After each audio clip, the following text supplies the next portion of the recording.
Hey everyone, this is Ken Green with KenLends.com. Thanks for tuning in. Today's topic is, what is a rate lock? I've had quite a few of my clients ask, what is a rate lock? What's it for? How does it affect me? Well, basically a rate lock is an arrangement between you, the borrower, and the lender. And you both agree to lock in the interest rate on the particular loan for a certain period of time. Now, the time frame can vary. Could be as little as 10 days. It could be as long as 180 days. The most common time frame is about 30. 30-day lock is the most popular. Now, in some cases, people do like to do a 45-day lock or a 60-day lock, and that is fine. Just the longer the term of the lock, usually you pay a little bit more in fee. And that brings me on to another topic. Now, some lenders can charge a rate lock fee, but most lenders do not. And the main purpose of a rate lock is to lock in the interest rate for a certain period of time. That way, if there's fluctuations in interest rates, up or down, you're locked in and the lender's locked in.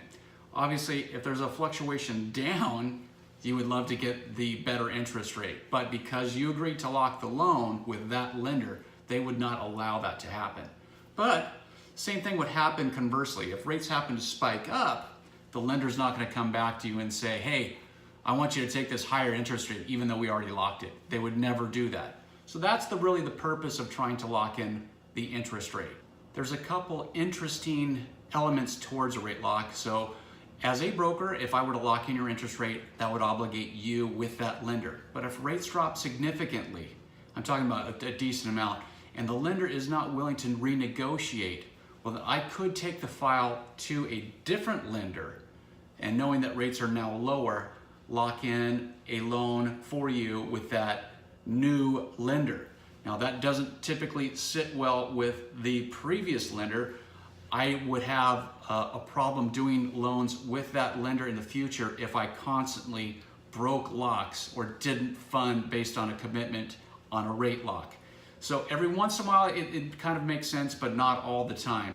And one final point that's worth noting would be if your loan changes. Sometimes there are changes to the loan itself which require a different program and therefore a different lock, and that most likely would be subject to current market rates if they are worse. It's hard for the lender to absorb those, so they would go what's known as worst case scenario.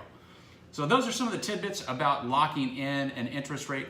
Obviously, if you have any questions, go ahead and send them to me. Text, email, social media. If you like this video, go ahead and click on the like button that you're going to see here in a minute.